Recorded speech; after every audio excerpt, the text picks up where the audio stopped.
You can see it when you see me, but you gotta believe me. Oh, sucky now. Hell yeah, I know my dogs are watching. And if you ain't, I know you will be. And if you are watching and you ain't my dog yet, you will be. My dogs have been doing such a great job of boosting me up and telling me to keep on swinging for the fences with this. My name is Swede, and I'm going to help you get busy living. Thanks for tuning in to the Get Busy Livin podcast. This week, I'm going to take you to Hollywood for Halloween for highlights of month 2 of what will eventually be 55 months of getting busy living. And then we're going to update you on the purpose of this podcast, the mission of the HSWA, including my personal health challenge. Finally, explain how we plan to help you get busy living with us. And stick around for the after party, because that's when we're going to give you guys an opportunity for the audience to volunteer to come on stage, come on screen, and speak your piece with us. So afterwards, the after party is going to be after me and my ace Boone Coon, my because nothing is worth having if it ain't worth sharing. And I got to share this with my girl. She's from LA. She's an entrepreneur. She's the author of the Get Busy, or the Unblah Yourself. She's the dazzling D Rex, the one and only. What's up, girl? Hello. Thank you for the fanfare. Nice to be here once again. And I was going to show people what the after party is like. I want you guys to stick around because it's just like this.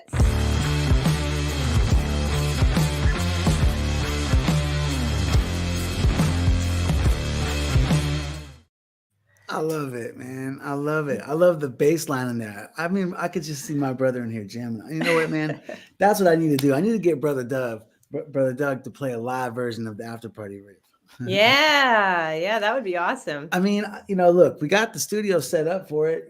I've got cameras. I could like Brother Doug stand right there, put a light on, and just wink, wink. Why haven't we met Brother Doug on the podcast yet? Brother Doug is a unique individual, and he is definitely noteworthy and meetable. But he has, first of all, he's never here on Thursday nights. So that's probably the number one reason.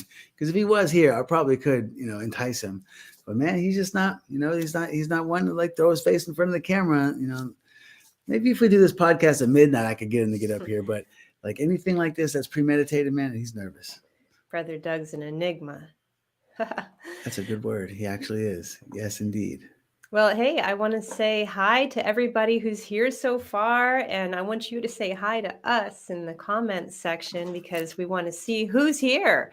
We can't see exactly who it is unless you say hello in the comments section. So pop up, say hi, and also be part of the conversation as we are going along today, because we will make you part of the conversation. We're going to put your comment up on screen and talk about what you want to talk about. We really do want you to participate in this entire podcast. And that includes the comments, the conversation, and the after party. Yeah, if it's not anybody in the comments, I'm cool to kick it with you, D-Rex. It's always so fun and interesting. That's why you're here, because as time went on, after all of the effort you were putting in to help me, figure out how to do this kind of stuff, I mean, it just, I would be intending to talk to you about this kind of stuff. And here we are 2 hours later and haven't said a word about it. And you're like, can I go feed my family? Yeah, that's important too. But not only am I enjoying being part of this podcast, but I've learned so much too. And we are still learning every single time. I think every single time something happens that we really don't anticipate, and we'll let you know. We'll let you know when we don't anticipate it. It will be pretty obvious. It's actually pretty hilarious every single time. Go ahead. I was just going to say that whenever, we're rewatching past episodes, and what I've been doing is just like making a bank, and I know that it's all there. And then when it comes time for season 1 to kick off, then we can use all the stuff that we've compiled along the way as kind of like, promo material, you know what I mean? But when I look back and I see us do errors, and all I can hear is I can hear you being like 3 seconds or 30 seconds or 30 minutes, or maybe even 3 days before that, like telling me not to do that. Like every single time in the intro when your phone goes off. Yeah, I know how to get it through your head, sweet. I need phone people. Can I get some phone people? He needs help with his No, phone. Everybody sign up. There's sign up sheet. I know, right? Hello at getbusylivin.com. No, straight up though, we want you guys to know that why you should trust us for guidance on how to get busy living. But please do stick around for the after party, because that's where, after we kick our knowledge to you and share our thoughts and opinions and get your comments in the section, give you a chance at the end of the show to raise your hand up, and we can invite you right in. D-Rex, I don't think is going to be sticking around for the after party today because she has been far under the weather. Thank you for sticking I around. have been very under the weather since the last podcast, but here I am because I love it. And I have so much that I want to talk about today too. And you know what? Before we even get into today's show, and I definitely want you guys in the comment section participating in this, because in honor of our next trip to Destin, Florida, I would like to play a little game. Would you like to play a little game? Oh shit, I love games. Okay. Totally catch me off guard. All right. So when I was putting together some promo for this a while ago, and I was looking up the articles on you and your injury and this whole journey, I was very dismayed to find one titled "Florida Man Chases Monkey in Hospital in Bali." And I was like, ooh, they called him Florida Man. I mean, it wasn't like the best choice to chase a monkey, but at the same time, I was like, oh, not my friend, Swede. You don't call him Florida Man, even though you're from Florida. And it's like, I mean, you're from Erie and then you're from Florida. I mean, we're all from multiple places at this point in our lives, right? Yeah. Okay. So then I started thinking about Florida Man, and I thought, you know what? Everybody's always jumping on Florida Man. Like maybe Florida Man had a good reason to do what he did. So I would like to introduce a little game where we're going to come to the defense of Florida Man.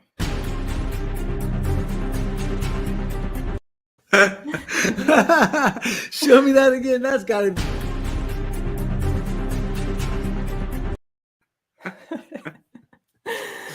I'm like... Yeah, that's kind of like the goofiest picture of us. But I like it. Yeah, in my defense, first of all, Steelers hats aren't easy to get in Bali. Okay. Yeah, that is actually a really good reason. Lyric was like, if you know my dad, it doesn't surprise you that he chased a monkey for his hat. Yeah, and it's true. And everybody would think you would definitely get that hat back. So I think what we're going to do is I'm going to pull up a little article here, a little headline, and then we're going to think of reasons why Florida Man's decisions made sense. Okay. So here we have Florida Man arrested for calling 911 after his cat was denied entry into a strip club. Oh, that's easy. Okay. The 911 people don't speak that language. They didn't know when he was talking about his cat. He was talking about his cat, Like, I was hanging out all kinds of cats tonight, man. One of my cats denied entry into the strip club. I actually think it probably was a real cat. But you know what? Why shouldn't cats be allowed in strip clubs? I know there's all kinds of pussy running around in there. Why not let more in? Hey, look who's here. Oh, Sookie now. What's up, my dog? Keith Rod is in the house. Yo, Keith, stick around for the after party, bro. D-Rex going to be splitting. I need somebody to hang out with. Excellent. Okay, so yes, I do think that cats should be allowed in strip clubs. I have no problem with that. So what's the deal with this headline? And if you have any idea in the comment section there, you can also pipe up about how this Florida man made the right decision. Yeah, man. I mean, look, if, they say, don't go to a party without, having some gifts, and dudes can't come in there with the same kind of assets that chicks come in there with. Maybe the dude was just like, I'm just imagining stuffing a cat in a G-string. That's a pretty good reason. I think that wins. Or he's he wants to enter the the cool cats video on like, what is it, Chive or something? And it just wants to have like, he probably was going with a crew, and got really pissed because he's like, man, had his heart set on, bringing the cat in there so that he could like get the cat's reaction to, all the I think other the cat was his competition. crew. And he wanted his crew to get in. Anyhow, I just wanted to celebrate the fact that we are going to Florida soon. And Hell yeah, Keats, be up in Florida, man. so that's going to be amazing. And you've got to make sure to check it out in 2 weeks when we are there. I don't even know what we're going to do. It's all an adventure. Well, I love the fact that you are adventurous, and that goes to, the fact that you're here is something that will never cease to amaze me. But, you've been shining on me since the moment I laid eyes on you. And since we met in high school, though, we've had really different paths, you know what I mean? But what we have in common is that we're passionate about creating lives that we love, you know what I mean? And, Yeah. So, first I want to explain why we should be your choice for inspiration and information regarding how to get your mind right, or your priorities straight, and get back to chasing your dreams, aka Git Bizzy Livin. We're going to talk a lot about getting busy living today, and in your own way. Sometimes we talk about it sometimes you like to talk about it in terms of leaving the rat race and living on your own terms. But sometimes when I'm thinking about like how an individual might get busy living in their own way, I think of a couple people that I know actually living in Erie still. We went to high school with them or around the same time, and they're doing amazing things even within Erie. I think of traveling when I think about getting busy living, but these people don't travel much, but they have done things like started poetry jams and art galleries and programs for the homeless, and started a bakery, and like there's all sorts of ways that you can get busy living, and I love to see that sort of thing happening. Yeah, that's a great point. And when we go back to the EPA for New Year's, hell yeah, I would love to be able to celebrate, those folks that we grew up around or that were children when we were children, and what victories they've had in the community. So if you guys are watching this and you got some ideas of some folks around the EPA that could use some positivity and credit given for getting busy living, sticking it out in town, like my boy Otis. Every time I go back to Erie, I go to Otis Bar. Not only is the food like world class, seriously world class. I mean, it's bar food. You think that it's bar food, but you get there and it's like disappears. You only took 2 bites, But like it's always such.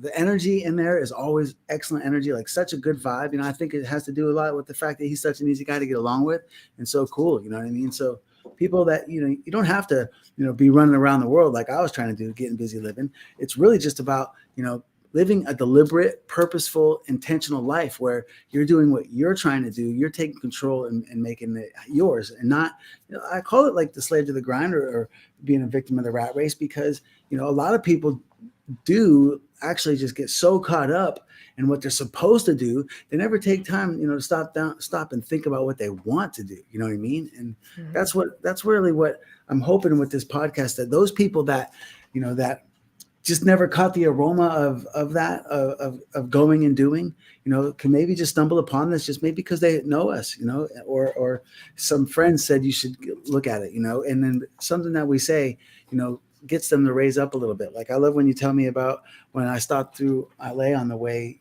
to Bali, and or I was like, I don't know where I was on my way to. Honestly, I was leaving. I was going to Australia, obviously, but I knew that I had the entire Eastern Hemisphere that I wanted to see. And you told me about how I was busting your balls about not wanting to travel, and you never know at what point in your life somebody's going to come through and inspire you. And that's really what I hope this podcast can become eventually, once we get good at this stuff, is that it can be something that people turn to for inspiration, because we got 53 months to go, baby. And if that doesn't inspire you, I mean, maybe you just ain't worth it, wanting it, I guess, Speaking of that, what you just mentioned, where people might not know that story, where before you went to Bali, you came through here, and you kept asking me like, so when are you gonna travel? When you come to Bali? I was like, nah, not I don't do that. I just started a business. I'm not doing anything but starting this business. And but it stayed in my brain, you know, like, why am I making excuses? Why don't I want to travel? And it just turned out that I didn't actually know what I was missing because I hadn't done it. True. And it's hard to know how valuable travel is until you start doing it. So Amen. how do you how do you know to start? You know? That that's an interesting point. I could probably talk all day just about that one point about how do you know what you don't know.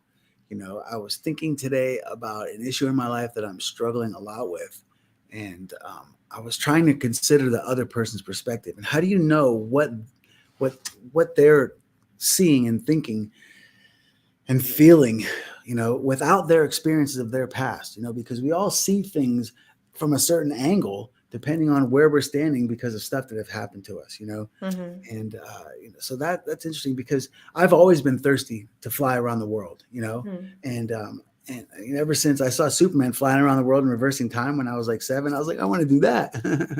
It's funny how much Superman has affected your life and your aspirations. I'm telling you, it is. We're very impressionable children, aren't we? And it really did. Have a huge impact on me. But so for me, Gittin Bizzy Livin is what I've been trying to do my whole life, and maybe that's why I'm trying to inspire people to do it now, because maybe it has something to do with me wondering why the hell so many people came together to save me. Like, what the hell did I do to deserve that much love and attention and support? And so whatever I had done up to that point that earned that, kind of worldwide, monumental amount of generosity, whatever I was doing, I can't help thinking maybe it was that I was off going and doing and living in the moment. And so this time, I'm at the house trying to, from here, inspire people to come do it with us, so that when I do this once a month, you hear me throughout the months and throughout the weeks and days and years, because 55 in a row is 4.5 years. And each week you see me on here and I'm trying to generate revenue so that I can help you guys come with us. I'm hoping that maybe that will repay the debt, that I owe to society for keeping me around. You know what I mean? That's really the spirit of this podcast and what it's about. I'd like to mention something is that you're back to traveling once a month. And if there's anybody here who has ever thought, yeah, I would like to start traveling, I just want you to know that, life's not exactly easy for Swede. He's in a wheelchair, and that is not easy. He makes it look easy, but it's not easy. And he's getting out once a month to do something new. And if he can do it, then you can definitely do it. And just let him lead the way and show you that it can be done. And let us know if you decide to do the same. That's what Hello at Git Bizzy Livin is all about. Anything you want to communicate to us, especially that, and I was just listening as though I were the audience. And I don't think that it really, look, I'm not asking for pity, but being in a wheelchair, when I grew up, the thought of somebody, they're in a wheelchair, that means that they have a small chair, there's some little wheels on it, and they push themselves around, and you can pick them up and put them in a car if you need to, put their wheelchair in the trunk. And I'm not living that life. I live a very confined life because this chair is huge. It's like I'm in a machine more than it is a chair, and it's very limited in where it can go. And which that means limits where I can go. And I can't just, have a friend swing by and throw me in the car and throw the chair in the trunk and take me down the street or cruise around. That's why getting a car a couple months ago was so monumental. And That was a big deal. And having that car is so big a deal. I'm not even going to leave it behind. If I want to go to Destin for Thanksgiving, I got to go in my car, because if I got on a plane and I got off the plane in Destin, I'd be in my wheelchair again with no ride. You know what I mean? So that's why getting this car has been so significant, and that's why there's going to be road trips involved. So Brother Doug is coming with me to Florida, but Brother Doug is not coming with me to Pittsburgh as of this date. And so I'm looking for a passenger. I'm looking for somebody to cruise across country with me in December. Oh. Yeah. So hello at getbuzylivin.com. Yeah, so that's if what you wanna this go to- email is for, guys. That's hello at getbuzylivin.com. It's for many things. It's for telling us what you're up to. It's for joining in on the vegan challenge. It's for joining in on these road trips. There's all sorts of things that we really could use help with, graphic design, merch design, all sorts of things. And especially, he's looking for a road trip partner right now. Like, who out there really needs this in their life? You have the world's most fun road trip partner looking for a partner. It's like, duh. I was about to say who. I was like, you already thought of somebody? Please.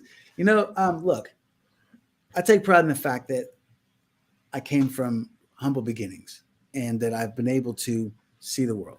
But there's a lot of the world I didn't see yet.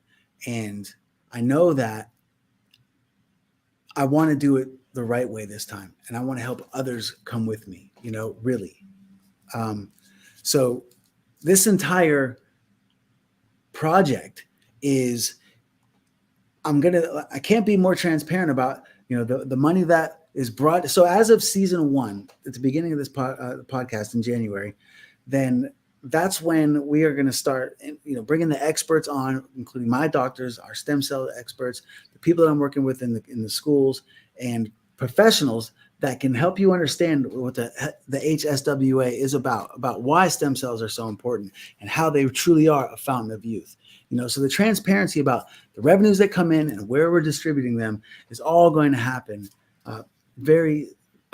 it's going to be easy accessible throughout our websites and throughout our other social medias about where the revenues are coming in from and where the revenues are going out to.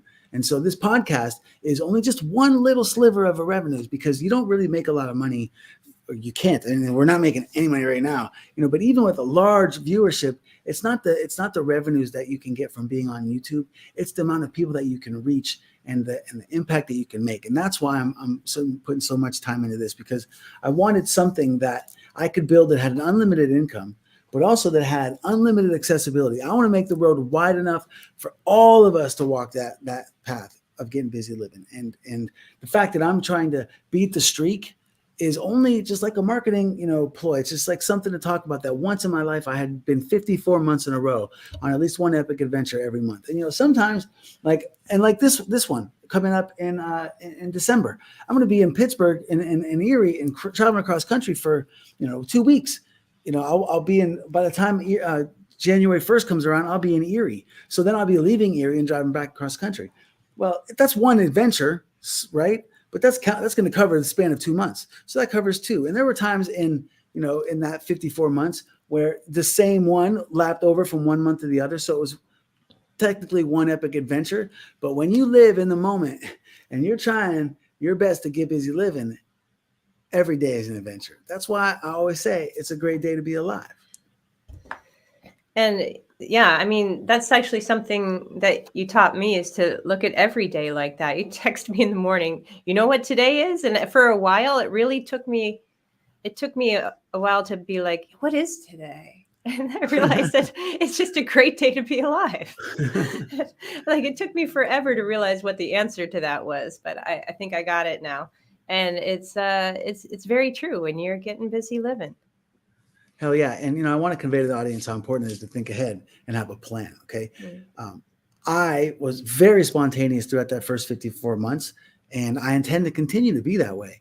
But being spontaneous first takes the ability to take off time off work, so you can't just take off time work if you haven't planned ahead and got some dough aside and got the type of job that allows you to do that. Well, luckily, because the way I operate, I needed to be my own boss.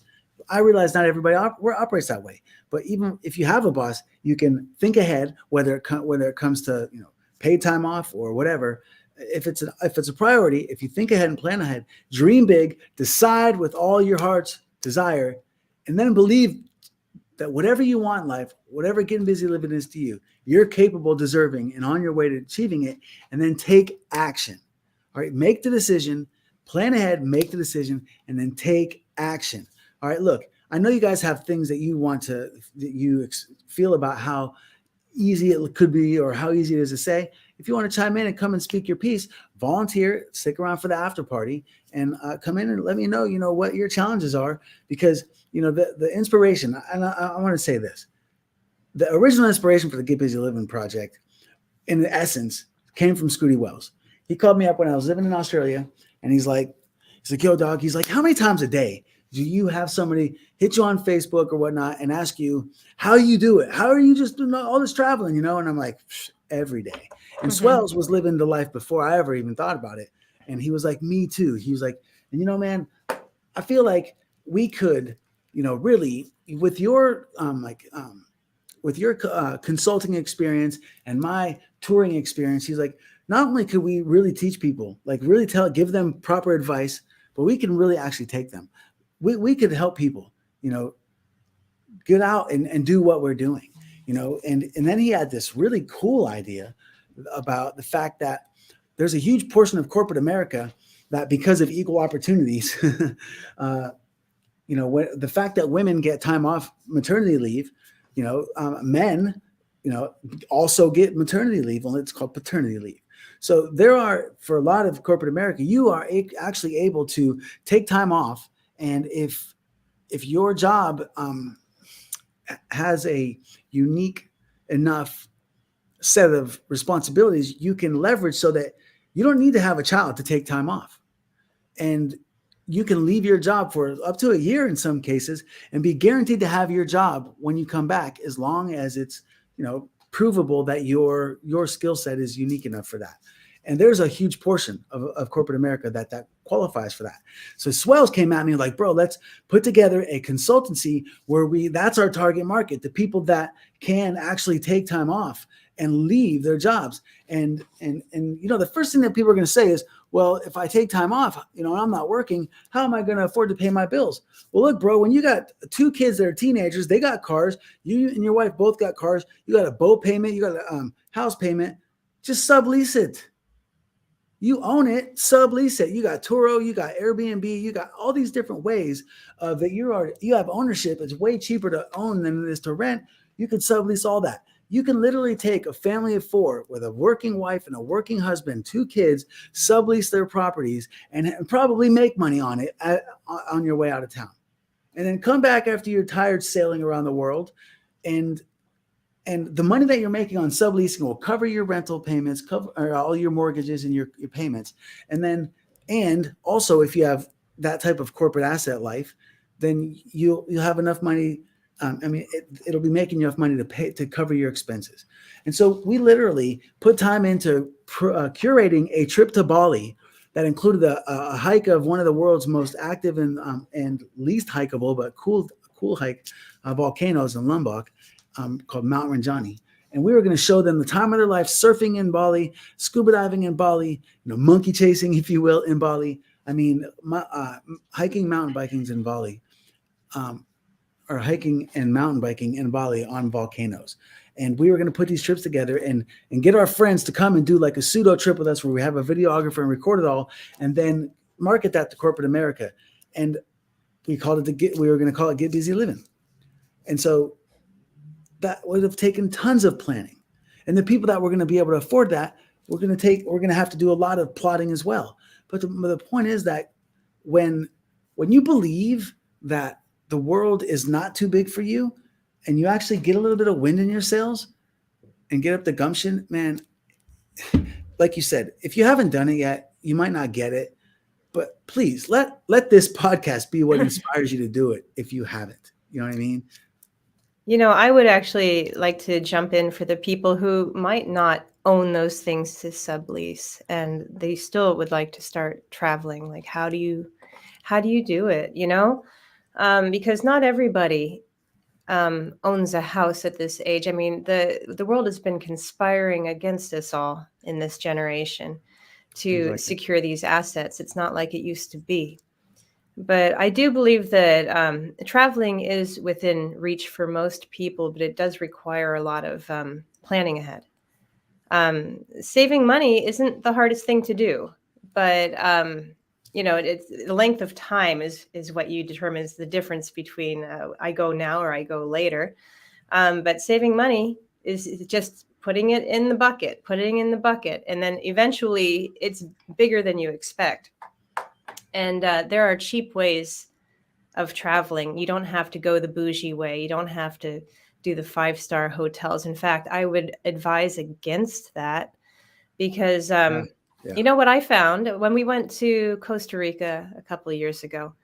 I chose a rustic cabin in the rainforest through Airbnb. It was an amazing experience. But what I found is that the people who stayed in the resorts near the volcano for the hot springs, when it rained, and it rained every day, very Yeah. hard, they were stuck in their hotel room. But me, I had a front porch that I could sit on with my tea, and I had a kitchen that I could have prepared some soup or pastries or whatever and sat there and really enjoyed it. You can have a much more real experience if you're not doing it the expensive way. Yeah. So I would definitely advocate for And trying to do it the cheaper way. You could live more. for sure. That's one of what swells his angles is that we know how to do it that way. We've been in the backpacker trails, and neither of us have ever been extra wealthy. We've always just saved up and gone, and save up and go again, save up and go, Mhm. and so look, when he came at me with that, so I have a background in financial planning. I have a background in business consulting. It's very realistic for me to sit down with somebody and ask them enough questions to know what their assets and liabilities are, how much money they're making, and how much money they're spending, and boil it down. And you could be someone that's similar to what the family that I'm from and my upbringing, and not even know how to answer those questions. I can help you start from scratch. That's my point. Is what I'd like to get to. In the next portion of the show is, starting from scratch is what I've done. And if your bank account is less than 6 times what your monthly rent is, you're starting from scratch. That's scratch. And if you're living paycheck to paycheck and you're like, sweet, and you want to throw it back at me that you're barely able to make ends meet, the first thing I would ask you is, how many hours a day are you working? If you're working if you're working so many that you can't work more, and to get ahead from our start of our conversation, I would ask you, how much money are you making for the time that you're spending? And then figure out a way to change that. And I'm sure that there's a way. What comes down to less often is that there's no way, and more often that there's no way I'm getting you off your lazy ass. And so if I can inspire you to get off your ass, if you come at me like, look, bro, this is what I know how to do best, and this is the most amount of money you can make for it, and that amount of money is more or is not enough, then I would ask you, can we do some more stuff to make a little bit more money?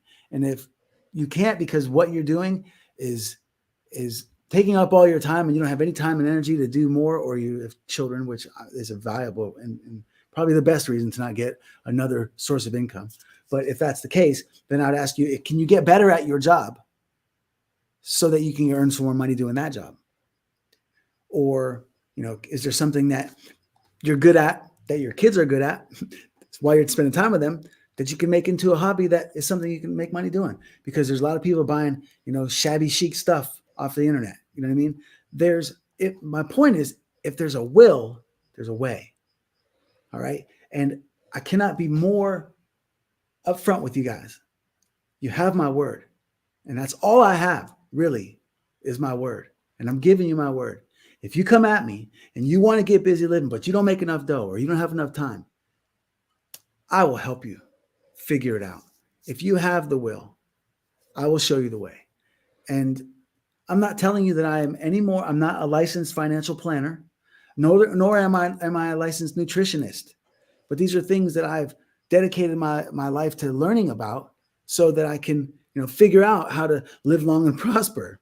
You know what I mean? And I'm telling you, this podcast has 7 viewers right now, but it's not going to be long before it has 70, and then 700. And then, as far as I'm concerned, we could have millions. And I will always, no matter what, be willing to sit down to people that want help to try to help them somehow. And if I don't have the time, because there's just too many of them asking, then I will get better at my job and hire a team.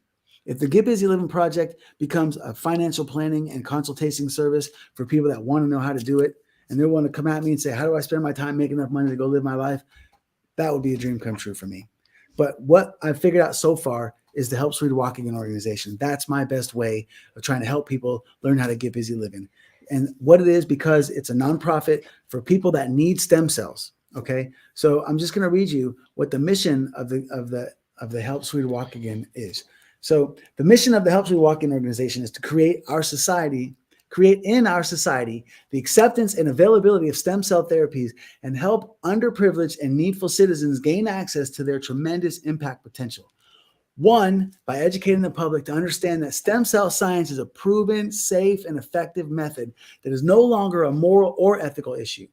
Two, by advocating for legislative funding for the research and development of attainable, affordable treatments. And three, to help affected people receive the necessary funding that will lead them to living more fulfilled and joyful lives. All right, that's the mission.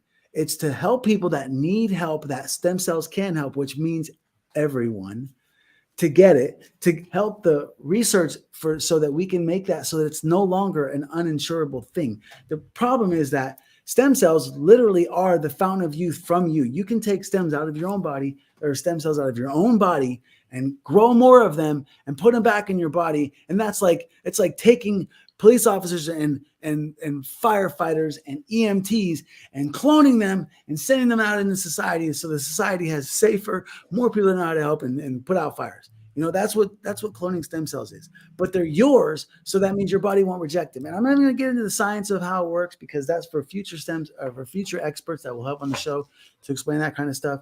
But the idea for me is when I got injured and I was confronted with this starting from scratch, overwhelmed with gratitude. And how can I give back on the level that was given to me? You know, and I think that this is a way to get it so that people learn more about stem cells and learn the power of them, and so that governments will have so much pressure from underneath to make this stuff insurable so that everyone can get them, because things that were formerly incurable are curable with the flick of a switch with stem cells. And so the Help Swede Walk Again organization is going to be that. And I was talking to my consultant about it a few days ago, and I told him that I wanted to help 10 people. And he was like, "You're thinking way too small, man." He's like, "This is something that can help millions upon millions upon millions of people." And he's like, "I have the utmost confidence in you, Swede." He's like, "You have the personality." He's like, "You have the story, the compelling story. You seem to have the drive. If you do this right, you could be the one." You know, and I don't want to be the one. I want us to be some of them that make this happen. You know, I'm not looking for any individual glory. I'm trying to help everybody else get busy living, and I'm trying to do it by having a cause that people believe in and will get behind me on. You know, so let me ask you this, D-Rex. From what you know about stem cells, do you think that this has worldwide impact potential? Well, absolutely. I think that this is a topic that's misunderstood by a lot of people in this country. So I assume that's also misunderstood across the world. And now I'm just speaking here. I do not know that, but I think that this is something that, you know, if we could all understand better and we could get more funding toward, we could be helping a lot more people. But there's a lot of noise in the system, and there's a lot of untruths, and it's hard to know what's real and what's not. And that's what I think is great about you having this platform, is this is your chance to dispel the myths.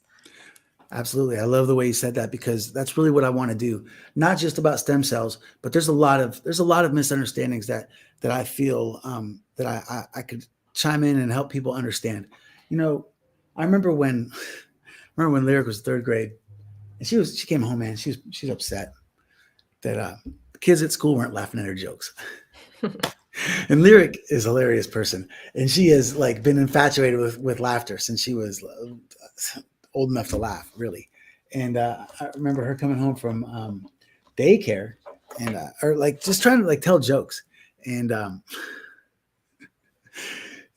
went into you guys seen Eddie Murphy Raw, right? Of course, that was the first comedy I've ever seen. Paul Santone, shout out. But Eddie says in Eddie Murphy Raw, he's like, "You guys are fucking up my jokes, man." So he's like, "I'm gonna tell a story. I'm gonna tell you a joke that you guys can't fuck this up. Easiest joke in the world to tell." And he's like, rabbit and the bear shit in the woods. You heard this one? I think I heard it from you. And the rabbit, so he's like, tell your kids this joke, or no, he's like, don't. So he didn't say tell your kids this joke. He says, this is the joke you can tell easily. But this joke for me was a way to teach Lyric about comedy, because she didn't understand it. Like, she's always trying to make people laugh, but she'd come tell you a joke and want you to laugh. And it's like, babe, I'm sorry, that's not funny. And she's like, I don't get it. So anyway, I told her the rabbit and the bear shit in the woods joke. Rabbit and the bear shit in the woods. Bear says the rabbit, excuse me, Miss Rabbit, do you have a problem with bear shit with shit sticking to your fur? And the rabbit looks at the bear and is like, no. And so the bear wipes his ass with the rabbit. And so I go to pick Lyric up from daycare. I think she wasn't in third grade. She was like 5. And the daycare ladies, when I open up the door, their eyes bug-eyed and their jaws are out the floor. They're like, sweet. And I'm like, what? What's wrong? Is she okay? And they're like, yeah, she's fine. But we had to put her in timeout today. And I was like, what? Because Lyric, the kid graduated high school without ever getting in trouble, like really real trouble. But at that age, she was as angelic as it could get. And I was like, what? Why? And they're like, well, we had show and tell today, and Lyric told a joke. And I'm like, oh, she did? What she did? Did she give you the fish? What does a fish say when it runs into the cement wall joke? What does a fish say when it runs into the cement wall? I don't know. Oh. And they're like, no, it wasn't. Damn. She told the joke about the rabbit and the bear. I was like, oh, really? She's like, yeah, but she didn't say poop. She didn't say butt either. So the bear wiped his ass with the rabbit.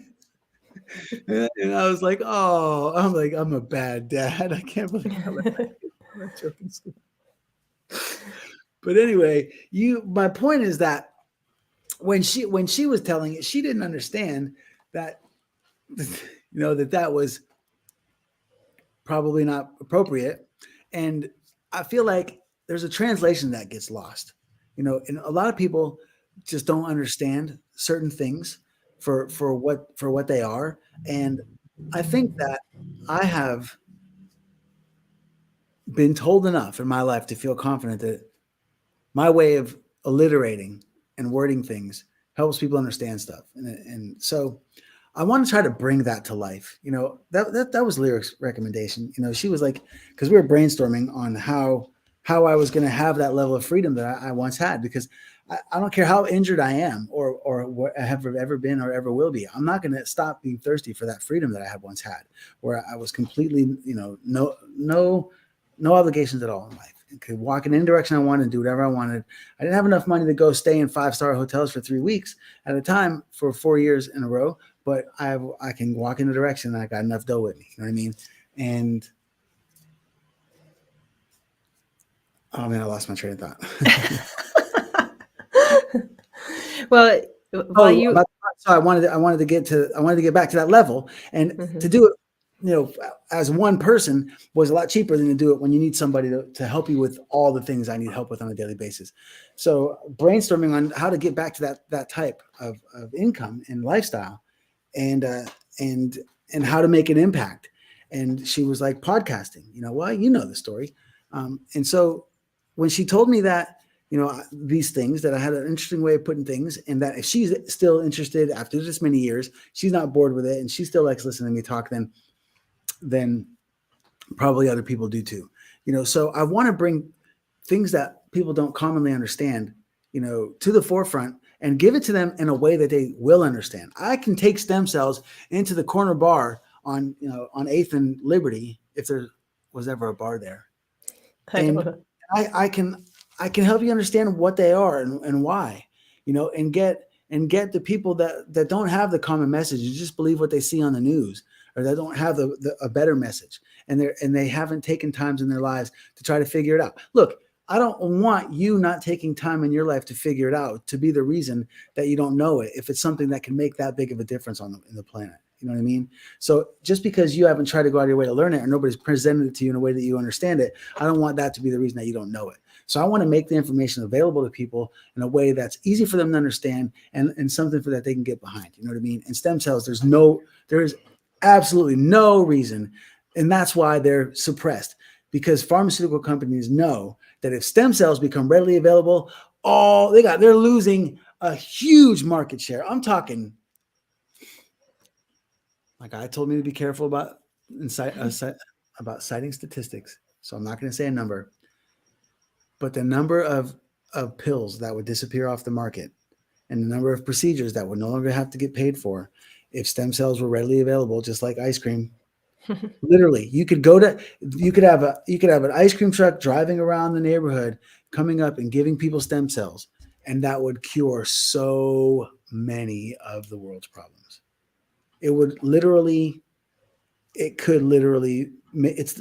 It's more significant than anything we've ever discovered. I'm not joking. I mean, it's more significant than discovering fire in wheels.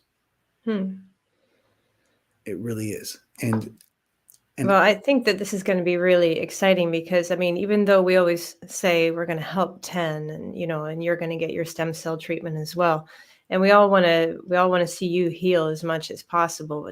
It's very exciting to think of you getting your stem cell transplants. But the thing is, you never know how even helping one person can affect the future. Everybody always thinks like, I'm just one person, what can I do? But sometimes one person really sets off, the butterfly effect, and it really sets off something big. And I'm very excited to even help one person through this podcast. I would like to back up a little bit because we have some cool comments here. We were talking about traveling and getting busy living. And, of course, traveling isn't the only way to get busy living, but that's what we were talking about earlier. And we have Lori here. She says, start small. Your first trip can be a small drive away and grow from there. Kiro is kind of saying the same thing where, he said he put 50,000 miles on his Lexus in the past year. So, you don't need a Lexus to get to the next town. You don't need much to get to the next town, and just get in there and meet some new people and have a different experience, see some new things. I remember living in Erie, you could get to Findlay Lake in half an hour or less. And that was not like some big destination, but it was just something different, go get on a canoe, go out and get in the middle of that lake, or go to a local bar there instead, meet new people, do new things. That's what Get Busy Livin' is. It's not really about the travel itself. It's about the new experiences. Yes, well put. And until we take for granted diversity in this country. This is the most diverse country on the planet. What is being done in America? It's never been done before. So we take for granted that we have all these different kinds of people coming here. And because of, I hate to blame politicians, because to be honest, I've met so many of them that are genuinely in it to try to help, but it seems like the higher up they go, the more corrupt it is, and so it blurs the lines of good and evil when the people that are our leaders make issues happen. And I do believe that it's a political problem, and the politicians are to blame here in this country as far as why there's all this racial tension and social unrest. But if you go to any other country in the world, there's no challenge there. There's no equal rights for this group and equal rights for that group. If you go to, whether you want to go to Cambodia or Nigeria or Chile, where JFT just left, there's Cambodians there. There's not anybody there saying, hey, we want equal rights. We're not a Cambodian, but we want equal rights. Only here. And you know what? It's a wonderful thing that it's happening here. It's wonderful that there is a place on this planet, because I've been to so many of these countries where they are dying to go to America. It's like going to heaven, you know?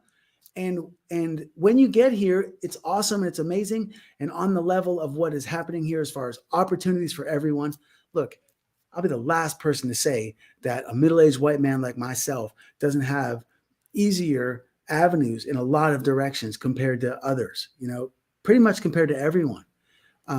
Every other either gender or ethnicity in this country. No question. I know that. But you compare, you know, if you want to say that I have a leg up on all the other ethnicities, genders, and ages, so to speak, because middle age is where a lot of the most profitable opportunities are. Okay, so whether you want to talk about any of those avenues, I acknowledge that I've got a leg up in those avenues. But the amount of a leg I have up on the rest compared to, as an American, what you have a leg up on compared to everywhere else, it's not even comparable. Comparing a middle-aged white man's leg up compared to other gender, ethnicity, or age in America is like comparing, you know, extra large to large. But when you compare America to just about anywhere else on this planet, including Europe, you can't go to most places and get a job and become a part of the economy and have opportunity to become as luxurious a liver as you can in America. So being American compared to other places, the leg up here compared to everywhere else is immense. So if we would just be grateful for being American before, I'm not saying not to question everything and ask for more, because I question everything and I ask for more. I'm not telling you not to do that, but I'm saying just be grateful first for what you have, and then maybe it'll help you be more hospitable, you know. And the thing is that the politicians are coming from the people, you know, and the corrupt politicians came from the people too. So if we can set a tone for just a lot more gratitude in general in the population, I think that would make this place, you know, the people that are struggling. I left America because I was tired of it. Honestly, I didn't think I was coming back. You know, you heard that spiel on the way out. Mm-hmm. You know, and if we could turn the animosity around and turning into gratuity, you know, I feel like we're all living longer as humans, and there's a good chance that a lot of our peers, the people that we grew up with, are going to be around. We're only halfway through life, you know, and I do believe that in our lifetime that stem cells can become like ice cream delivered in the neighborhoods. I do believe that politics can get stem cells as well, if you know what I mean. You know, I believe that the rate at which information is transferred among society, and how quickly we are adapting and technology is getting us so easily influenced. I do believe that it's possible that there's that one thing, that one super amazing revolutionary thing that comes through and blindsides us all and catches our attention and has us no longer so consumed with what each other doesn't have, because that's where a lot of it comes from, is envy, you know. And unfortunate that politics are a lot of people being envious of what the other person has, you know. But I believe that that it can come through and sweep us off our feet, and suddenly there's more people that are preoccupied with sharing what they have than preoccupying with getting more. You know what I mean? And I just hope that, you know, when we kick off season 1 in January, and we've got our forward thinking programming lined up, that people will tune in and see what we're planning on talking about and where we're planning on going with this, and that with legislative changes that we can make, and with you know, the information that we can gather and then share in a way that it's understandable for everyone, that I think we can make a difference with this. And I tell you this, I'm not stopping. I got 53 months to go. And after 53 months more at 55, if we haven't made an impact by then maybe I'll think that I wasn't doing it right and that I need to back up and let somebody else take that reign. But I truly believe that the things that are in front of us, the opportunities that we have with this date, this current age, and I know how huge your heart is, and I know where my passions lie, and I think we can do something major. You know, I want to very quickly turn and talk about your current situation because I really feel like pretty soon I'm going to go into a coughing fit. So I want to turn this conversation towards some important things we need to go over before I exit and cough. But I would like to know how your vegan challenge is going.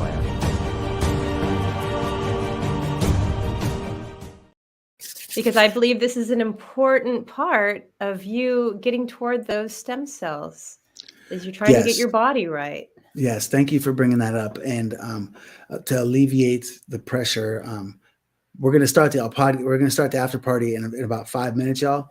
But I'm going to catch you up to speed on this because it's very important. And then we're going to leave it up to you guys in the comments. Raise your hand, by the way. Start raising your hand and letting us know. Give us a thumbs up emoji, or get a raised hand, and we'll shoot you the invite link so that you can come on and you and I can hang out afterwards. But the vegan challenge is going very well for me. So I had a rough spell when I got back from Hollywood and visiting with you. And that day I went off the deep end.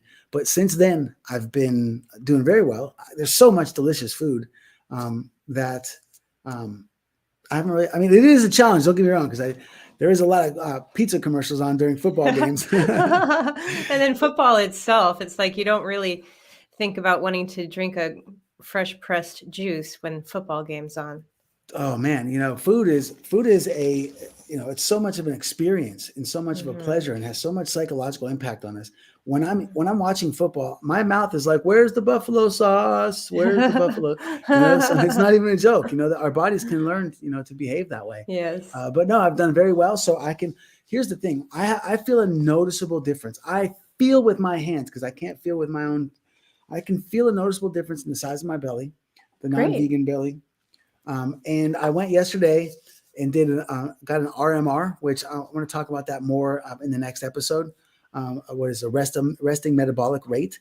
And so now I know what number of calories I need to consume on a daily basis in order to maintain my weight, or if I want to lose weight. And I know, according to the amount of calories I'm burning each day, based on my chemistry, which is what that RMR test does, is it tests your chemistry and what you're inhaling and exhaling, and tells you what your body composition is as far as what you're burning and how you're using everything. And it can tell you how many calories on a daily basis you can consume and lose or gain weight on a daily basis. So I'm excited to say that I've had no problems resisting. I'm not going to say it's easy. I'm just saying I have been able to resist.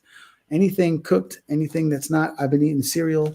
I've been eating fresh fruit and vegetables, drinking smoothies, and I had a salad last night from Salads to Go. I was in the line and I was like, I don't want that, and I don't want that, and I don't want that, but I need you to vegan dressing. And they're like, well, we have plenty of the things you don't want, but we don't have any vegan dressing. Oh, no? Weird. Yeah, that's all right. I came home and put vinegar and mustard on it. Well, that's excellent. I didn't know how it was going. We haven't actually talked about that. So that's excellent. It's been what, 2 weeks in? 2 weeks. Yeah. Yeah, actually, I think it's about 20 days now, or 19 days, 18 days. It's great to know that in a short amount of time, you can make a difference. You can make a difference in how you feel and how you look. It doesn't take that much time. Yeah. And I have been staying up a lot, working late because I fell behind on school when I got sick, and it's been really a struggle to catch back up. And I've been sleeping like a baby, man. My head hits the pillow and I'm out.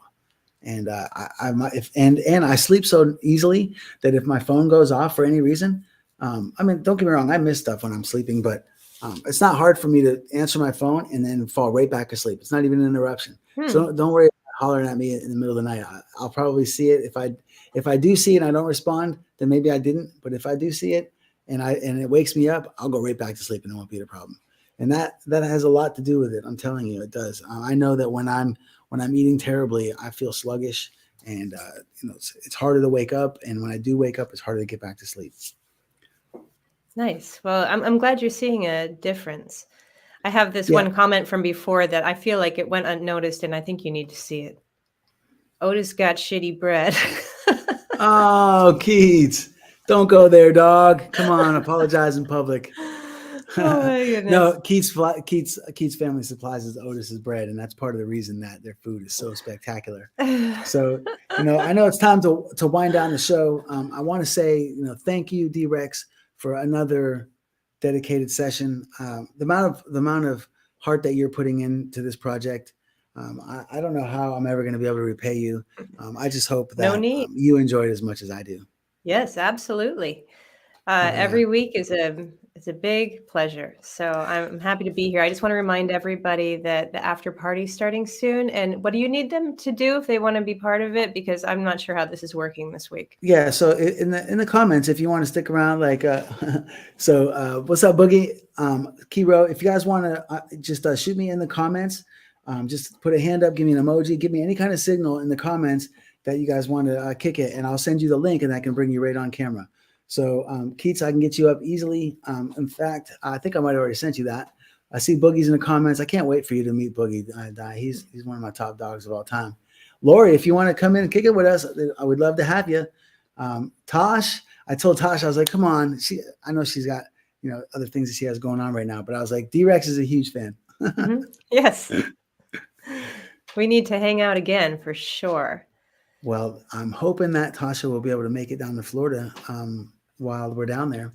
I am hoping too. Yes. I would love to see Boog in Florida. So that's where I met Boogie, is in Florida. And he lives now in Reno. And I was really hoping that he was going to be there for Thanksgiving, because his family is one of the families that I used to family hop to. It was a Thanksgiving Day tradition when Lyric was growing up. Heather and I negotiated when Lyric was a kid and we were separating. And I told Heather that she could have Christmas and New Year, or Christmas and Christmas Eve, if I got Lyric's birthday and Thanksgiving. And she went for it. So Lyric has always been with Heather on Christmas and Christmas Eve when she was a kid. And then on her birthday, which is the day after Christmas, and then New Year's Eve, or on Thanksgiving, she was mine. And so on Thanksgiving, that was our negotiation. But me and Heather were cool, and we just shared. Lyric saw plenty of us on all of the holidays, but it was a tradition for Lyric and I to go to family hopping on Thanksgiving. And when I'm going back to Florida this year, I'm happy to say I'm going to go kick it with the Borellos, and I don't have any time for any other families because I miss them people so much. But there was a time when I'd be going hopping with Boogie's family, and I'd be go hopping to all kinds of different families. So hey, Boogs, if you want to stick around, man, I'll shoot you an invite. In fact, I'm going to go ahead and get that up here right now, and shoot you an invite so that you can come on screen with me.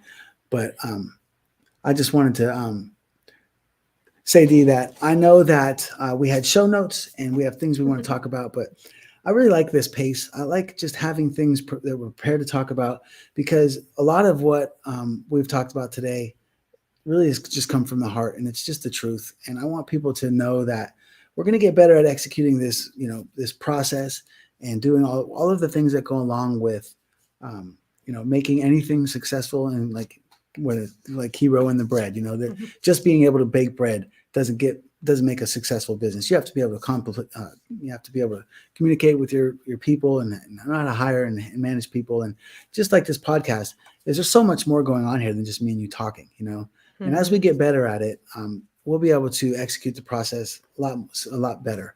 But as long as we're always able to just sit here and kick it with each other and enjoy each other's company and have interesting things to say to each other, I feel like, we got a chance to keep this thing going for a while. So thank you again for your time. And so with that, I just want you guys to always remember, we're all in this together.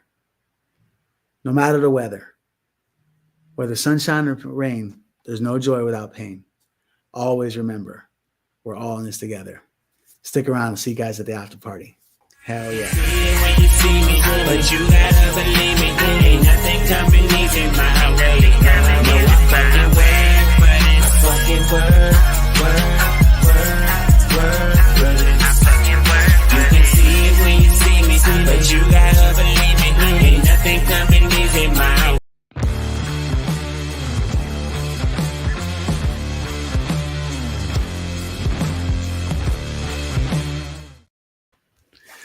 Hell yeah. Well, again, I want to give another shout out to D-Rex. Hey, if you guys are interested in kicking it with me, we're looking for words in the after part in the comments here.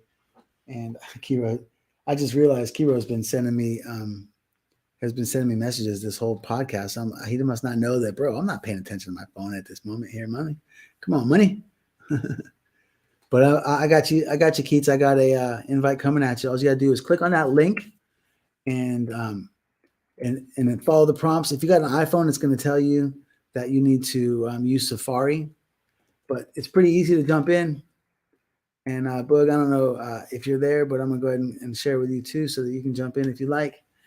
And Lori, I don't got your digits, Mom, but if you want to jump in, let me know, and I can shoot you a message, and we can get you on. We can get you on as well. I wanted to say that what we've been doing up to this point with this podcast is just trying to really more than anything practice at just, being comfortable on camera and working on our chemistry and coming up with the structure each week and learning how to market this. And with both of us already being so busy doing other things, I hope that this, you seeing us learn and seeing us start from scratch and how we're beginning and then watching us grow. I hope that in itself inspires you a little bit to get busy living, because it doesn't matter where you are in your life. You can decide to learn something new and be able to, carve out a new path. And I just want to re-inspire you to know that whatever it is that you want out there, it's possible. And if you really want it and you don't think it's possible, holler at me and I'll try to help you figure it out. I want to say what's up to my man, Boogie. What's up, Boogie? Boogie, rocking everywhere. Hey, I also want to bring my homie Keats on. What's up, Kiro D? What's good?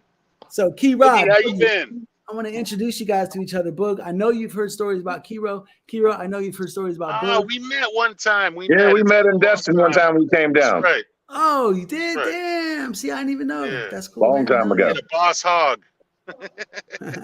Yeah, that's my dog. Look at you. You guys look similar with your beards, man. You guys trying to follow my. It's no shave. How do you guys November, how do you keep it brown? It's no shave November. It's called you gotta look young and play the part. That's right. Stay heavily medicated. You've always just taken it so easy. You guys always been, especially you, bud. Like you always been so cool, calm, and collected. You don't stress on anything, so you ain't got no grays because you ain't stressing. Well, I got some grays. I might got a couple. So, hey, Boog, let me get you to adjust your angle so that your light. There you go, because that. I was leaning over my table over here. Oh, I got you. It was just making it so that I couldn't see your pretty blue eyes. Blue-eyed devil. Keith, what color are your eyes? Brown. Because you're full of shit. Yep, you ain't lying. But now I know what to wipe with since they call me a bear. No doubt. Did you hear us talking about Majestic and all of the different things that go into making a successful bread company? Aside from just being able to make good bread. I missed the Majestic part, but you said something. Please. About it. I thought you got a haircut. I did. Oh, you want to see my lovely mom? I don't look cut to me. Ooh, look at that. Let me see. What you got a line and a fade on that thing or what? Just because I didn't remove my little my peanut corn here. So you guys know the story of this hairdo, why this happens here? You know the story behind this little thing up here? No, what's the story? Well, first of all, I got a receding hairline that's killing me, and I'm like fighting for youth here. But when I first got injured, my hair was long enough to put in a ponytail, and I was just wearing it on top of my head all the time. And then when they had to screw the halo is what it's called, that kept my head in place so that I wouldn't move when I was in Bali. So they had to shave squares in the side of my head. So even though my hair was all long enough to like get put in the tail on top, they had shaved that so it looked all fucked up. So when I first got injured, I or it took a while for me to be able to get a haircut, but I had these junky ass and they didn't even shave them. Like they weren't trying to be barbers, man. They were like zump, like I was in the military. You know what I mean? And so I had these two busted ass, squares in the side of my head. And so when I was going to go get a haircut, when I finally got out of intensive care in Malaysia, I had them just shave it around the sides just to match how high they had gone up on the sides there. So I had to shave those squares out of my head, and all the hair that remained on top was all the hair that was the last time I got a haircut was before I even moved to Bali. I never even got a haircut in Bali. All of my hair was born in Australia. Last time I got like a short haircut. So when I went to get a cut at the barber, I was like, just leave whatever's up there. All that hair was born in Australia. And then, so when I got to, when I was living in the nursing facilities and the girls were starting to do my hair for me to actually leave, I told them to put it up in the front. And I was like, put it in the front, big, and in the very front, like a unicorn, but then fluff it up and make it big and beautiful, like a peacock. And so they're like, really? It's kind of like a unicorn and a peacock. And I was like, yeah, you can call it so what do you think we should call it? A penicorn? And they were like, I was like, or a unicock. And they would almost always be like, yeah, unicock. And I'm like, you just like saying cock. I can't wait to get my girl Mackenzie on here. She was one of the angels that worked at one of those facilities. And like, it's funny that all my homies in this town are people that used to be my caregivers in some way, and I'm sure she'll be able to tell the story because she was one of the first people that was helping me put my hair up. Because at that time in my life, I couldn't use my hands at all, man. My hands were virtually useless, so like I couldn't feed myself. I couldn't brush my teeth. Now, just so you guys know, this brace right here, I got put on last week because I went to my hand therapist and I'm like, look, I want to learn how to play the guitar again. I know how to play. I want to be able to play again, but my thumb does this muscle that's right here. I'm trying to look at the camera and show you the muscle at the same time. This muscle on my thumb right here has no activity because of the dead nerve. So the muscle is stiff and isn't strong. So I can't even like pick up a beer. Like it took me like a year and a half of stretching my thumb to get it so that I can even get it this far, but I don't have the muscles to pull it that far. So that's as far as it's spring loaded. So what this does is because of that muscle atrophy, I don't have the opposition. So this little thing right here makes it so that I can actually touch my fingertips together with this. And I couldn't do that until I got this brace. And what it does is it holds it in place so that when I try to fire, the muscle is already in the place where it was supposed to be before I tried to use it. And it's like regrowing and rejuvenating. You know what I mean? Mm-hmm. So I just want to let you know, if you're in the comments and you want to come on the show, Steph, what's up, girl? If you want to come on the show, Tasha, if you want to hang out with me and Boogie and Kiro, just give me a thumbs up or a hell yeah. And I'll be happy to shoot you guys a text and give you the invite. It just so happens that these are two of my friends whose phone numbers I do have. I don't always have everybody's numbers in the comments. So if it gets to that point, we're gonna have to work it out in the private chat. Oh, it's private, huh? For that. But what's up with you, man? Speaking of Git Bizzy Livin, man, how many different states have you been in this year? I mean, just last month, I was in Seattle, then I went to Bozeman, Montana, then I went to Kansas City, then I went to Denver, and then I went to Bay Area. Jesus, just in the past month. Yeah. What about you, Keats? You're fast. Well, are you settling in a little bit now?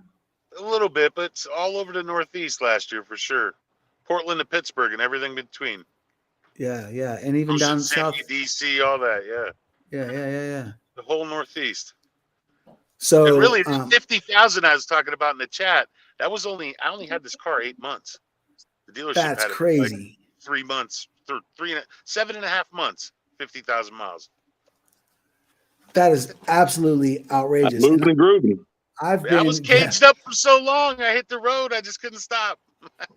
That's crazy, man. I've put some serious miles on my car, and I've never come anywhere near that. And I've been a road warrior. There's 176,144 on this thing.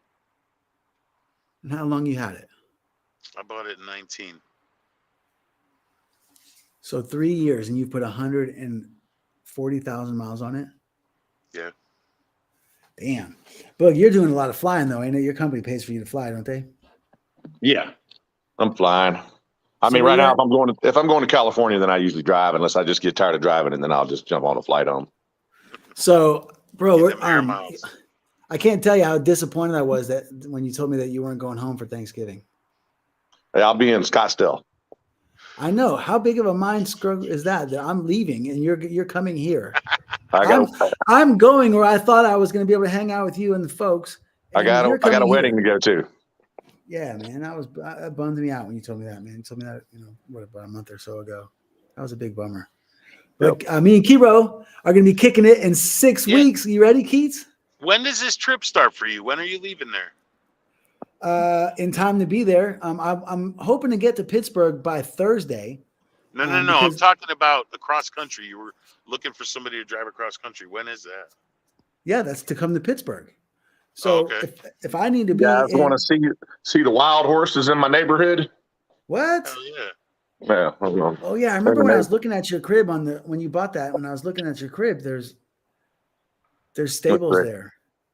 No, well, these are they come down from the mountains here. So let me see. Can I swap the camera around? Oh, wild horses. Oh, these are wild horses. That's awesome. Hold on, let me see. Let me just look here. You see that guy? Hold on, I'm trying to bring you. That's a gray one. Way. And then there's 3 more in my neighbor's yard over here. Huh. You gotta be shitting me. They're just hanging out in your hood? Yeah, they just come down to the neighborhood. They come down and start eating the grass when it starts getting colder up in the mountains. Look, here's 1, 2, 3, 4, 5. Here's 6 more. So now for me to be able to see. Take my horse down the Old Town Road. No way, dude. That's dope, man. That's I didn't know great. that existed in America. I just saw them up. I was telling my buddies, I'm like, you ever seen all these wild horses out here? Yeah. Look out, you guys see all those? No, it's kind of dark. Really, I could see the outline of the horses a minute ago. Well, they're all, okay, they're I all can headed see to them. they're headed to my yard now. Yeah, I see them. That's nuts, man. That's great. Hold on. Wow. Go get some apples and carrots. Who was that? Was that wifey I just heard? No, she just went to pick up one of the girls from basketball. Oh, I thought I just heard her. I can't sneak up behind them because they're going to mow my grass since I ain't mowed mine here. These guys. So you just let your grass grow and feed the horses. That's awesome. Yeah. Feed the horses, hell yeah. Boogie. Who'd have thunk it, man? That's crazy. Yeah. So Boog, I don't have a Reno trip on the docket yet. All right. Hold on, I'm gonna back. I got to take this old picture right here where they're in my yard. All right. Keats, what are the odds you want to do a cross-country trip with me? I don't know. I got to figure out the schedule. I'm pretty busy in the next month. It's not going to be easy, man. I'll need, someone to drive with me out there and then drive also back. Yeah. Unfortunately, to make our Christmas and New Year's happen the way that it should, I probably got to take care of business. I'm not sure. I can look at it. If you send me the actual dates, I can see if there's any way possible. I mean, we're talking about weeks on the road, right? No. 2 days there and 2 days back. Oh, okay. Well, yeah, man, anything's possible. But the thing is the week in between. So like I'm thinking because I'm, if I have free, I forgot I had Boog up there. Why is it doing that now? How's it? What's wrong? It's all good. I wonder why. I wonder why it makes one bigger than the other. I'm figuring out all this technology stuff here. Yeah. Like oh, there we go. Yeah. So the thing is that it's the week in between, like from Pittsburgh on the 24th for the game. So I want to get there 2 days before that because they're having a big ceremony in downtown for the Immaculate Reception. So I'm gonna get there 2 days and see that, and then being in Erie on up until the 1st. We're gonna do our first broadcast from Erie, for the season 1. I was downtown Pittsburgh last week with the whole fam. Sweet, I just sent you a picture. PPG place.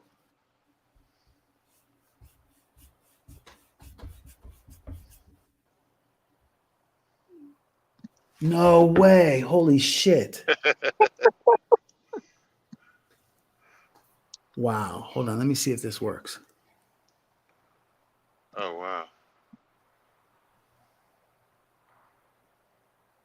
Yeah, we got Dude. 1, 2, 3, 4, 5. There's It's crazy. 8. Look, if you'd have told me that, 10. if you would have just in conversation told me that, I would have completely thought you were fucking with me. No, so this is the Virginia City or the Virginia City Range wild horses here. Wow. Where's your saddle at, Bug? Yeah, right. I was about to say, get you one. Well, what's funny is if you hit the neighborhood, there's big signs that says "Watch out for wild horses," but then they've got a sign in my neighborhood that says "No riding horses" on the sidewalk. That's hilarious. That's funny. Yeah. Well, Hey, they come Tosh. through here and poop all over the place, but it's cool because they're Yeah, good Tosh down here today. just eating the grass. If I got That's in apples and Reno? stuff, I usually feed them. Where you at, Reno? Yeah, Reno. Nice. My neighbors came out and said, "We just laid sod. They're over here tearing their yard up." Wild I just, horses. We were just talking about going back east. It's going to be from the 24th to the 2nd, so that's a solid 8 days in between. From when I arrive to Pittsburgh to when I leave Erie, and I'm going to go to Kane and hang out with my sisters. All right. After Pittsburgh, and then do Erie for New Year's. What's on your agenda? I don't have that. Are you going to be able to be in Erie for New Year's? For sure. What about you, Boog? What you got for New Year's? Well, what's funny is we're all three of us are in the Kira. You're in Pennsylvania. I'm in New York right now, Central New Oh, York. New York. Oh, I was going to say I thought all three of us are in the states and still got all the goddamn election stuff all jacked up because they don't know how to count ballots. Yeah. What? Nevada, Arizona, and Pennsylvania. That's 3 states that we're waiting on because these imbeciles don't know how to count votes. Florida did 7.5 million votes in 5 hours, and the elections was done in Florida. These imbeciles came and count 40,000 votes in a day. Yeah. See, I don't know why they leave it up to each individual state. Why isn't there just a national way to do it? One way across the board. Why is it different everywhere? What's the problem here? These guys are like, yeah, we might be done counting on Monday. I'm like, who's in there? You got some retarded kids in there counting shit or what? That's not on accident. Excuse me? That is not on accident. You left. Where'd you go pick up Kylie? Oh, you just left again. So I'm going to be talking zero politics and religion. Talking about vote counting is one thing, but I don't want any political agendas shared on Oh, here. no agenda. I was just saying I'm just waiting on them to count. Yeah.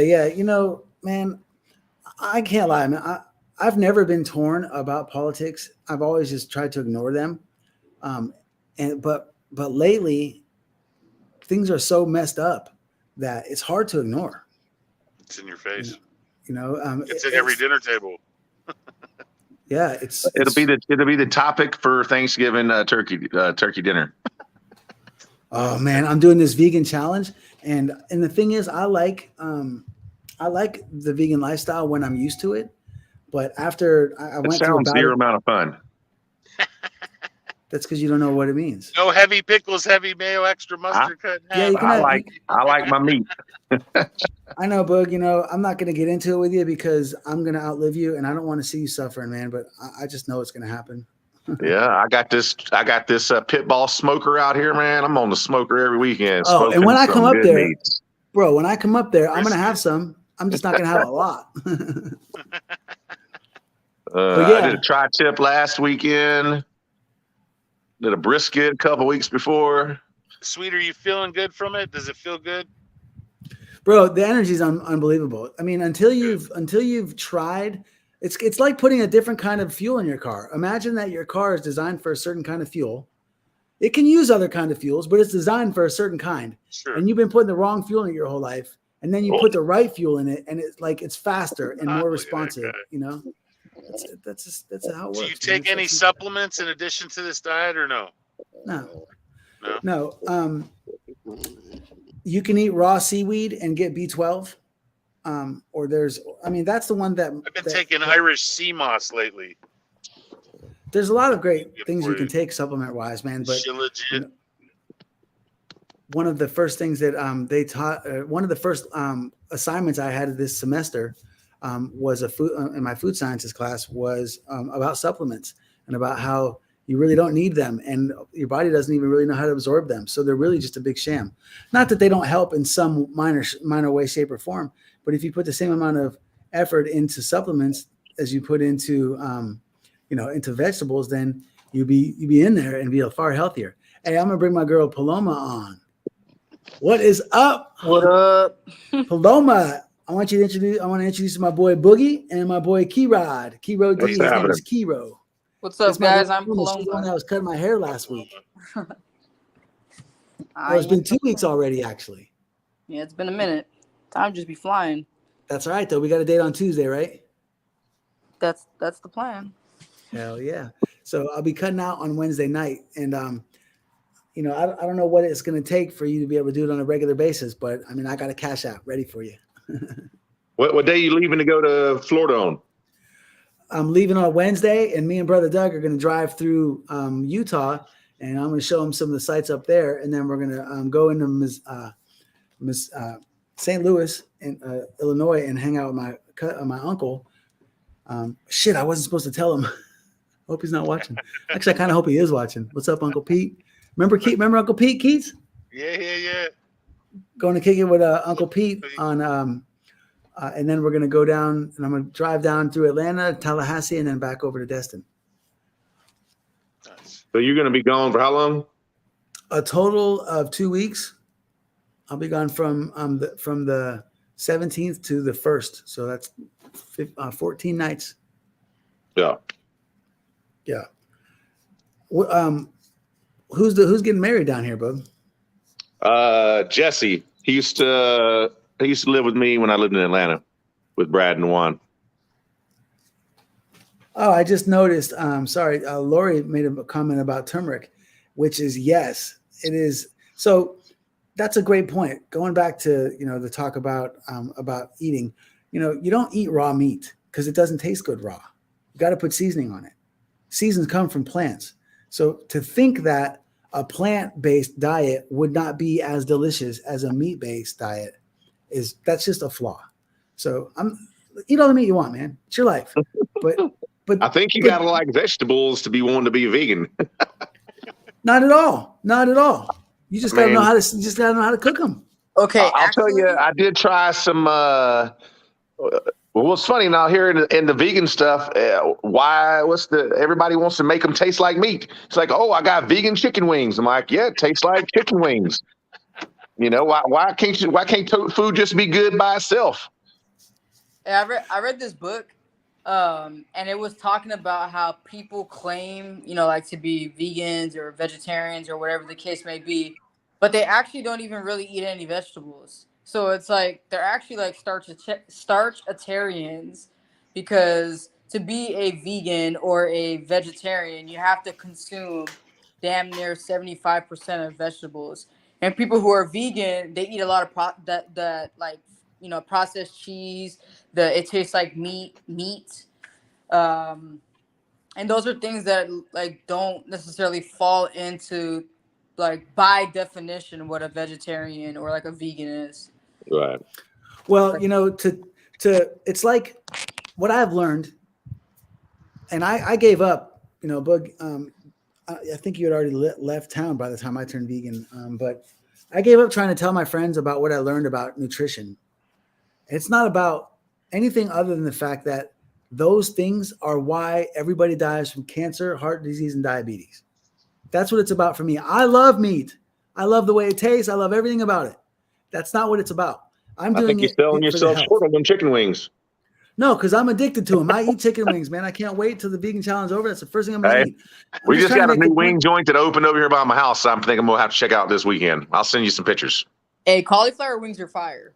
You know what? They're not bad. I They're won't tell you. fire. Yeah. Now I did Well, try that's- these. It was made out of tofu, and they actually had like a little. I don't know what they used. If it was plastic or some type of wood, and then they charred the ends where it kind of looked like a bone. And then I mean, it tasted chewy, and it had buffalo sauce on it. And I'm like, all right, I'll eat them. Were they good? They was. I mean, all I could taste is hot sauce. But Here. Let me put it like this, and I want to just be clear about this. If you could eat all kinds of delicious food and have it be just as delicious as meat, and not have to worry about heart disease and cancer and diabetes, why wouldn't you? Yeah. I mean, you can get that if you know where your meat is coming from. Like, it's the meat that's being like Exactly. sold in like the Walmarts and the fries and shit, even like Whole Foods, that you really don't know what they're pumping into the animal. But I mean, you could live a healthy lifestyle eating meat if you are going to a farmer who actually, is grass feeding his animals, who is not pumping them with, antibiotics or whatever it is that they pump the animals with. Because you literally could taste the difference. Like when I lived in Canada and I would eat farmer's market beef, it did not taste anything remotely similar to the grocery store. So Right. it's possible to eat healthy with a meat diet. You just have to know exactly where you're getting the quality of the meat from. And that's the difference between. Lori says everything in moderation, and that's probably the most smartest thing I've heard today. Amen.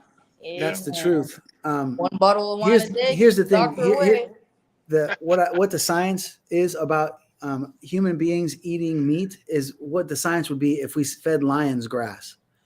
You can't live on it alone. If you any human only ate meat and ate no vegetables, you would die very young and very soon. That's how we know that we're not supposed to eat it. Now, if you only eat so much of it, you can live long enough to die of other shit.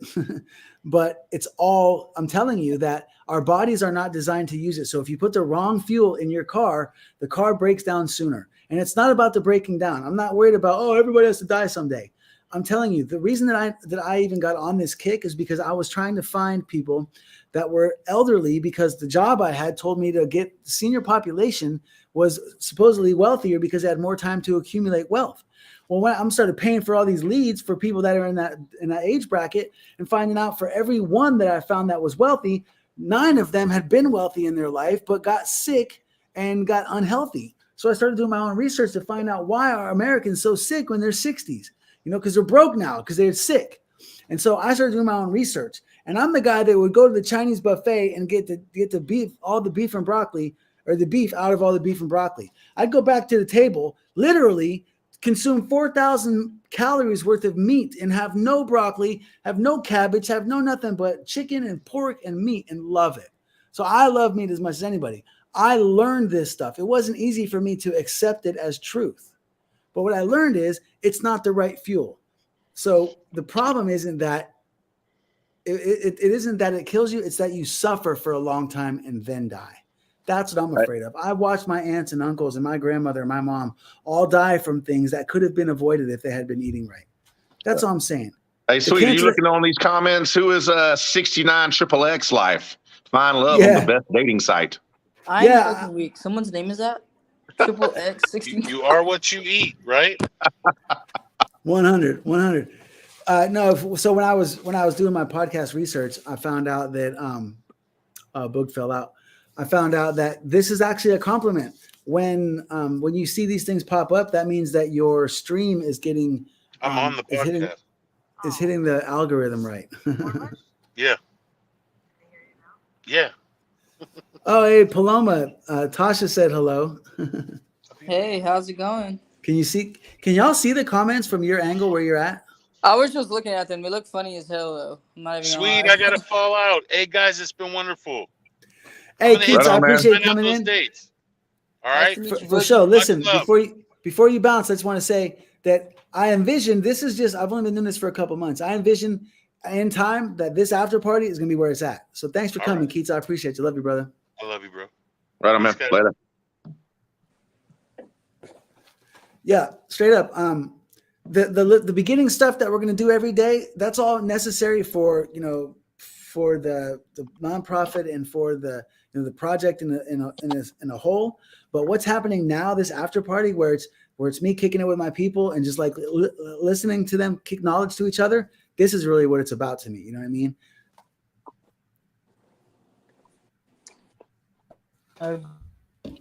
So, Boog, when you come down here to go to you guys been on the when you call come down for- here to go to Scottsdale, you need a place to stay, bro. My house is wide open.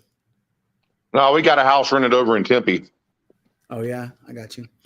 Yeah, I got, I think Brad, Juwan, Brad's wife, and somebody else is staying over there. They already rented this thing a long time ago. So who? I'm sorry, you told me earlier. Who is it that's getting married? Somebody I've met before? No, I don't think you met Jesse before.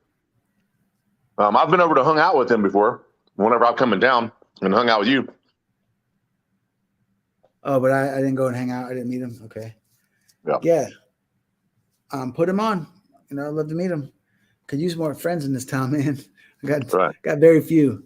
You know what? Before I got injured, I never once that I can remember ever stayed home like for 3 days in a row without leaving the house at all.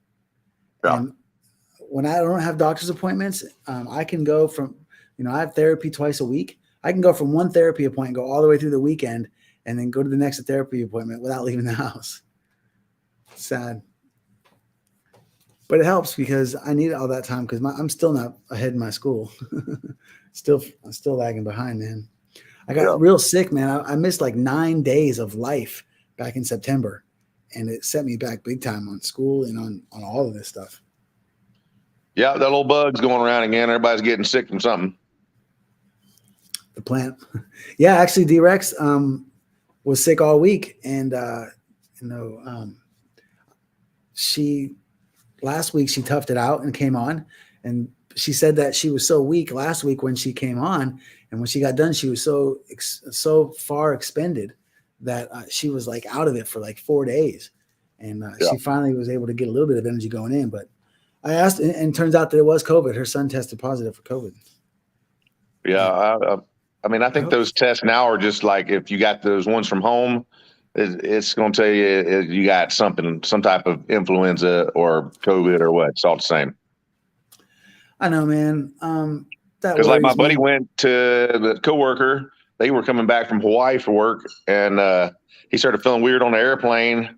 And then when got a test, and they're like, "No, you don't have COVID. You got some other upper respiratory infection of some sort." I'm like, "Yeah, the same fucking symptoms as COVID. So whatever."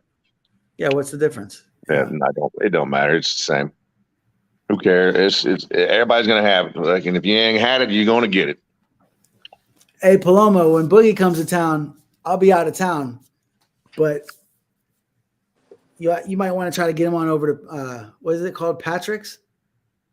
What is it? What? Where's that place? Oh, Charlie's. Boogie's not ready to go and boogie at Charlie's. Come on. Now. Oh, hey, Boogie gets down. Boogie gets down everywhere. Hey, Paloma gets down. Hey, so Paloma had me up in Charlie's. Tell him about Charlie's, Paloma. Charlie's is cool. It's just like a little gay spot where all the gay guys be at.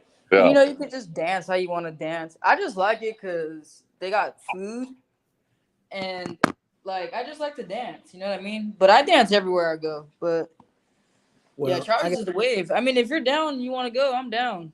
Hey, I've been They to got good tacos. yeah. I've been to a bunch of bars. I have more fun there than any of the other bars. Right. It is a good time. Yeah, I don't know. I think we got a bachelor party on Friday night and then wedding on Saturday afternoon or something, evening. What that's the weekend right after Thanksgiving? I mean, yeah. So we got Thanksgiving with Michelle's parents, and then we get up Friday morning and fly into Phoenix. I gotcha. Yeah, I'm flying. I'm leaving here on next Wednesday. So I got 6 more days until I leave here, and going to driving all across the country, down in Atlanta and then down in Tally. Yeah. That's a Hey, I lot of gotta run to driving the for store. 2 weeks. What's that, P? I gotta run to the store, so I'm gonna check you guys later. Boogie, All it's right. Nice to meet meeting you. Sweet, I'll be seeing you shortly. Yeah, man. Appreciate you. Thanks All for right. stopping in. Good to see you. No doubt. I love you. Love you too, Mama. See you later. What were you just saying? I forgot. Well, like I was saying earlier, man, I foresee a future where I've got people on the side choosing who's going to be on, and got, this podcast, bro, is literally it's not even out of the seed of sprouting yet. And the podcast is only a part of the project. Like the big picture of what I'm trying to pull off here, as far as starting a nonprofit and going on these trips, and getting the stem cells, and running this podcast, it's all a part of a master plan. And I know that as long as it's fun, that there's no reason that it won't have earning potential. But I'm really not interested in the earning potential of the podcast itself. I'm interested in the message potential. As we get into doing pre-planned programming, because right now we're just winging it with week to week, because D-Rex is so super busy, and I'm also with school. But once we get this process down, the big picture, and we have more time to spend on the finer points of it, and the bigger picture is seriously something that I'm very proud of, man. And I appreciate you chiming in and supporting the cause, man. I've seen you in the comments a bunch, and I'm still getting used to being able to, because right now I'm looking at my screen, and my camera's right here, and I try to arrange it so that it looks like I'm looking at the camera, but because of the way this camera is and the way this platform is, you can tell that I'm looking not directly at the camera. Right. And it's hard for me to try to pay attention to the camera and try to pay attention to the screen and pay attention to the comments. And also pay attention to what we have as our show notes about what we're supposed to talk about, during the show. And, when I gotta lie, when I was going into it, hold on, Lori, I'll get to that question in a second. When I was going into it, I was imagining Lyric was like, you should do a podcast. And I was like, yeah, I can get on. I can talk for days and never get bored of hearing myself talk. I didn't realize all of the other stuff that goes into it. You know what I mean? And, and don't get me wrong, I would have the capacity to do it solo if I needed to, but I just think that it's so much more interesting and enjoyable entertainment wise when you've got somebody else, that's also chiming in. So, Laura, I saw that you sent this message.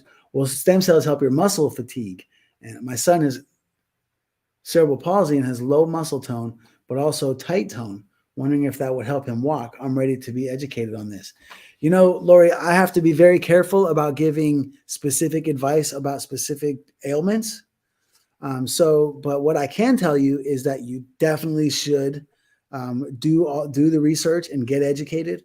When I will be interviewing the guy that owns the stem cell clinic that I'm associated with. He has experts that can come on and speak intelligently, and that's something that's in the works for the future. But what I can tell you is how stem cells work and what they're for. And so essentially, stem cells, the reason they're called stem cells is because just like a stem grows into a tree, these cells can grow into anything. And so any of the cells in your body that need replaced or repaired, that's how they get repaired, is by stem cells. So what I imagine is the Terminator, the Terminator guy can turn into anything. Like stem cells arrive on the scene, and whatever cells need, it's like when your body grows, like if you have a wound or an injury or anything like that, or you have any damages, the damaged cell doesn't split, and the cells around it don't split. It's not like we can grow tails like salamanders. They bring in other stem cells, and them stem cells turn into whatever needed. Harper? Hey, girl, what's up? Welcome to the Git Bizzy Livin podcast. Still shy. So the reason that that's significant is that for cerebral palsy, I'm not exactly sure what the genetics are behind that, but even a lot of conditions that are genetically driven as far as their ailments and the symptoms that they present, a lot of times it's a matter of that gene not getting expressed properly due to some sort of hormonal imbalance that doesn't teach your body how to send the stem cells there properly. So although I can't tell you, straight here whether or not that's an ailment that stem cells will benefit you from, I can tell you that it's really hard to find an ailment that stem cells don't help with, other than a shitty attitude. So, but I appreciate the question, and I foresee a future where I'm able to do a lot more of that kind of stuff. Where people will be coming here. I'm in the process of getting my nutrition degree, and Boog, I'm not going to stop, man. Doesn't Dr. Swede have a nice ring to it? Can you see me being a doctor? Dr. Swedish. Dr. Swede. Now, I don't know if it's going to get to that point. I'm far more passionate about bringing stem cells to the community, and if I ever get involved with politics, Boog, it'll be for that reason. But yeah. I'm far more passionate about bringing stem cells to the community and getting that so that they're accessible than I am about fixing myself, to be honest. And the going to school thing and becoming a doctor thing is because if I keep on life and people are telling me that they can't fix me, then I'm going to fix myself. So I'm just going to keep on going to school and learning more. And eventually I'll, depending on, where technology, presents itself, I'll keep on going further until I can learn how to do it myself. But the stem cells themselves, that's something that the legislation is what I'm really looking to attack. And so I'm just looking at what Lori said here. Makes better sense. Look forward to learning more. I'm going to bring this to his team of specialists. Stem cells could help bad mood. Let's get Mez. My boy Mez. But you remind me of Mez, man. When I met you, you're another version of him, man. That dude's a unique individual. He's so much fun, so cool. But no, so here's what you got to be careful about, Lori. Be careful about going to experts for advice. Even your trusted team of specialists, bakers bake, chefs cook, plumbers plumb. And so your specialists are going to have solutions for you that they're going to try to apply their method of their skills and talents to your fix. So when you it's like trying to go to advice, trying to go to what's a good example? Like, going to a lawyer's advice about breaking the law, or a cop's advice about breaking the law. The cop's always going to tell you not to do it, right? But you go to a lawyer might be like, you might be able to get away with that, because lawyers' jobs are to get you out of things, right? And cops' jobs are to get you in. So they're going to have differing opinions about a circumstance. So if you go to your team of specialists and they're the team that can benefit from your son's condition being maintained and not repaired, that's something you need to consider. And another thing you need to consider is if they're ethically educated, in that there's a lot of brain surgeons that don't know anything about the heart. And so stem cells are a unique industry on their own. And a lot of the doctors that you're going to consider specialists are probably going to be older than you. And you got to be careful about them being traditionalists and not open to new science, because stem cells are definitely new science.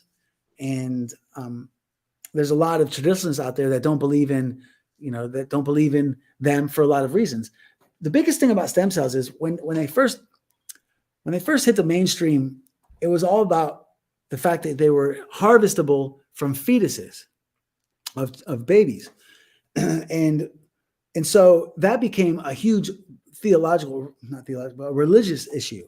And so a lot of the